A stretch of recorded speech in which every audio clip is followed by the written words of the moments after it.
6:07 Nashville's Morning News on Super Talk 89.7 WTN. Got a lot of news, going to get right to it. Listen, if you have the audacity to even question whether or not we should be sending more tens of billions of dollars to Ukraine, then there's some Republicans who believe that you are part of Russian propaganda.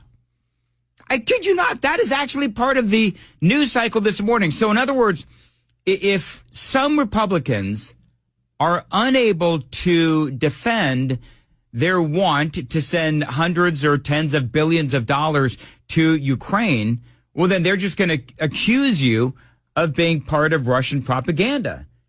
This is House Intelligence Chair Mike Turner. Listen to this. We see directly coming from Russia attempts to mask communications that are anti-Ukraine and pro-Russia messages, some of which we even hear being uttered on the House floor. I mean, there are members of Congress today who still incorrectly say that this conflict between Russia and Ukraine is over NATO, which of course it is not. Vladimir Putin having made it very clear, both publicly and to his own population, that his view is that this is a conflict of a much broader claim of Russia to Eastern Europe, and including claiming all of Ukraine territory as Russia's. So a couple of things.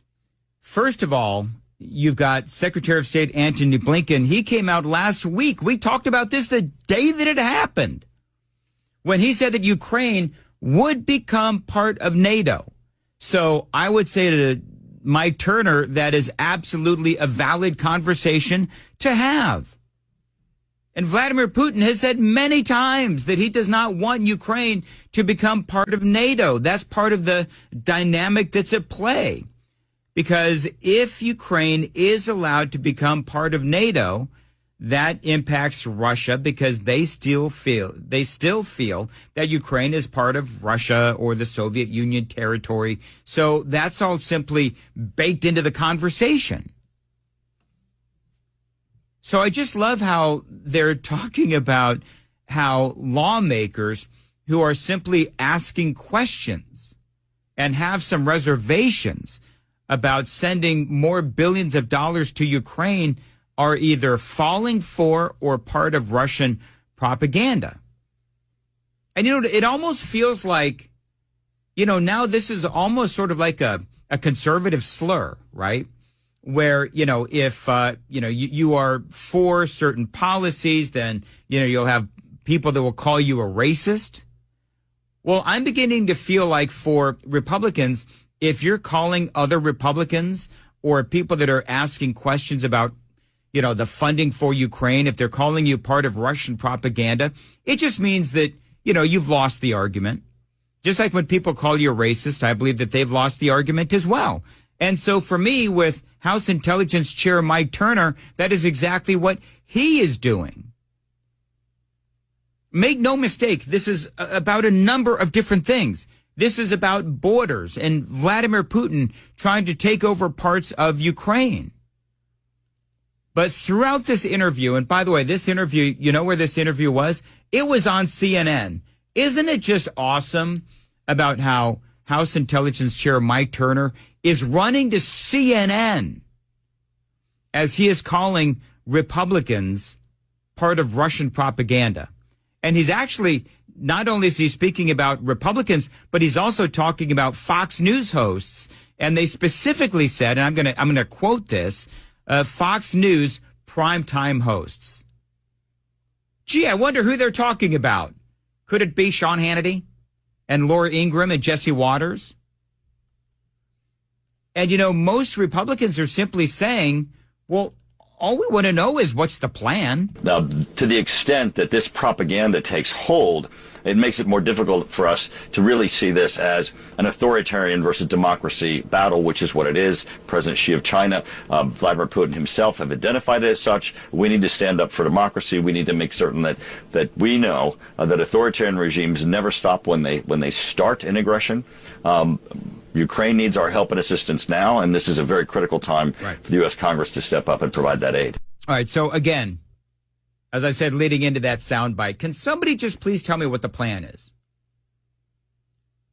Because we have had congressmen and senators on this radio show And they have asked the same question and made the same statements that I've been making for, since this whole thing started. And that is, what is the plan? Because an open checkbook is not a plan, but that feels like what Ukraine is doing. It's just, we're going to fight, we're going to fight, we're going to fight, we're going to fight. But there doesn't seem to be any real battle plan. How does this whole thing end? And so the question is, how many times have we asked this question, friends? You're giving Ukraine billions of dollars with no real plan as to how to stop Vladimir Putin. It's just, give us billions and that's it. And if you don't, well, then you're part of Russian propaganda. And Vladimir Putin, you know that he's out there in Russia and he's laughing his arse off because we're spending treasure and Ukraine is spilling blood and nobody wants to negotiate. Nobody wants to ask questions and nobody wants accountability for the money that we're sending. It really is insane. And now this guy says that it's Russian propaganda to simply ask these kinds of questions. And again, how convenient it is showing up on CNN calling Fox News Russian propaganda, which is what part of what this interview was all about. Now, remember that Joe Biden, because Congress is returning this week, and Biden has been asking now for this $95 billion for Ukraine. Some of that is for Israel, of course, and Taiwan. It did pass the Senate. But you've got House Speaker Mike Johnson. He simply refuses to bring it to a House vote. Republicans want more money for appropriate border security. And frankly, they want better policy, too, because it is all about the policy. Also, by the way, on CNN, because it seems to me like part of what's going on is that there's this full court press from Republicans, Democrats, the media, like CNN, and Vladimir Zelensky. Everybody is trying to pressure the Republicans to bring this to a vote on the House floor. And so now Zelensky is also appearing on CNN, and he is saying that their success is dependent on our billions of dollars. That's a really stark comment. You're basically saying that there will be no new success for Ukraine if there's no new U.S. aid.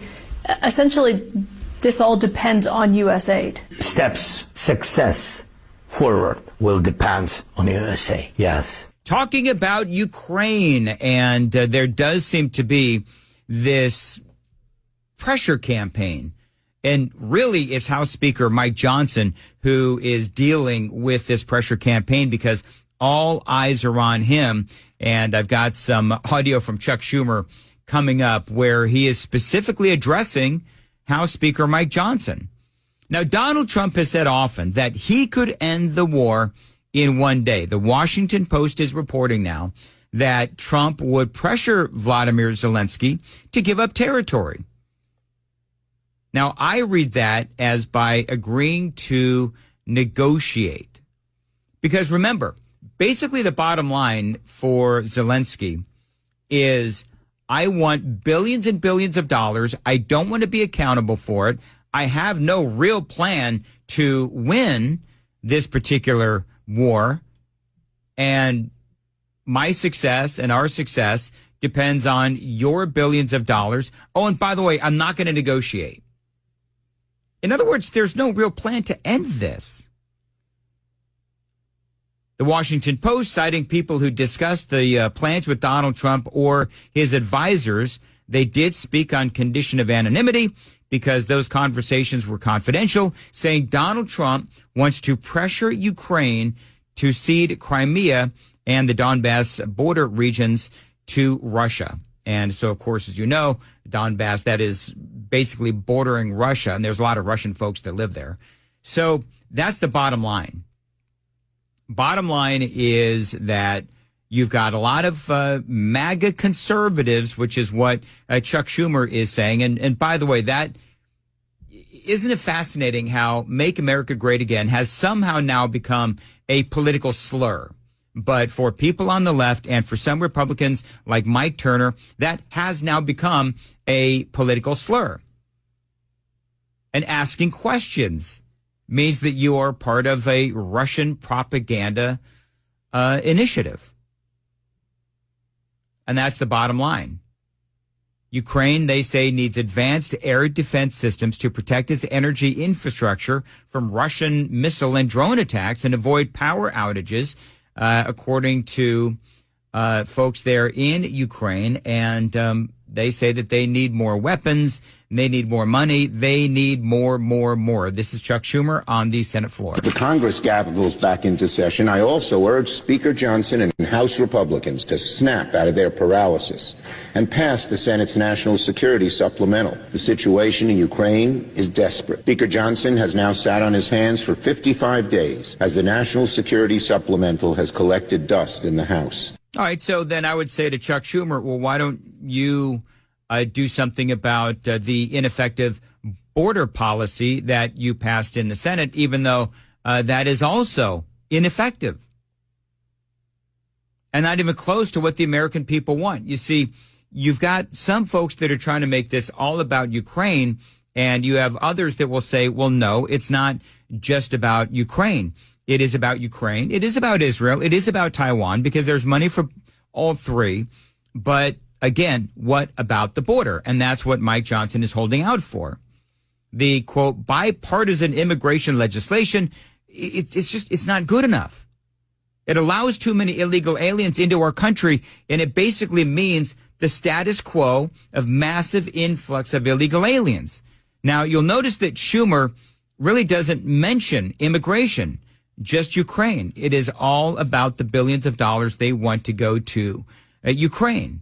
Here's more from Chuck Schumer. That's 55 days of America standing on the sidelines while our friends in Ukraine fight and die on the battlefield with no support. 55 days of our European allies wondering when the U.S. will step up. And with each passing day, Ukraine continues to run out of more ammo, continues to run out of soldiers, and continues to run out of hope that can successfully expel the Russians from their borders. And let's be blunt, the biggest reason Ukraine is losing the war is because the hard right in the Congress has paralyzed the United States from acting. That's it. That's the reason. The hard right. I'm sorry, you mean conservatives who are simply asking questions? You know, I think there's a lot of Republicans who right now, they're asking questions, and maybe perhaps once those questions are answered, maybe they would approve the money. But again, not to belabor the point, but the big problem is that there is no plan. By the way, this is from the Wall Street Journal and a few others. I'm just going to throw the headline at you. The only U.S. lawmaker born in Ukraine is now skeptical of more aid. You know why? And by the way, polling shows that more and more Americans are also skeptical of sending more aid to Ukraine. It depends on what poll you're talking about. But yeah, the Wall Street Journal, the only U.S. lawmaker born in Ukraine is now skeptical of more aid. She's a representative, Victoria Spartz, I believe that's her name. And she is basically saying, what I'm saying is that there doesn't really seem to be much of a plan, and we're just throwing more and more and more money into a black hole. And so she has always been for, obviously, Ukraine funding. But now, as time goes on, and as she is watching the polls, as more Americans are saying, no more, we're giving too much, she is actually saying, you know what? I'm skeptical as well, because there simply doesn't seem to be a plan.